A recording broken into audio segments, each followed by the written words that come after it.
ঘুমটা ভেঙে গেল হঠাৎ। বাইরে কি ঝড় হচ্ছে, দাপাদাপি করছে জানলার পাল্লা দুটো, মাঝে মাঝে বিজলি ঝলকাচ্ছে।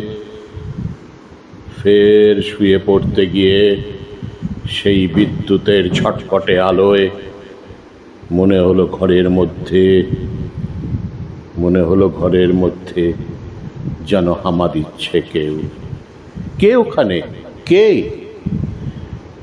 হামা কোনো শব্দই করে না। উঠে আমি কাছে আবারও জিজ্ঞাসা করি, কে আপনি, কি চান? সে তবু নিশ্চুপ থেকে একোন ওকোন করে ঘুরছে, মাথা তুলছে না কিছুতেই, চোখে চোখ নয়। কিছু কি খুঁজছেন আপনি? শুনতে পাচ্ছি,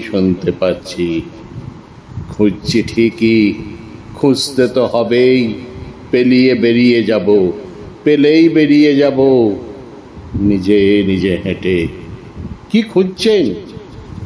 মিহি স্বরে বললেন তিনি, মেরুদণ্ডখানা। সেই মুহূর্তে বিদ্যুৎ ঝলকালো। ফের চমকে উঠে দেখি একা নয়, বহুজন একই খোঁজে হামা দিচ্ছে একোনে ওকোনে ঘরের। খুঁজছে মেরুদণ্ডখানা। হামাগুড়ি।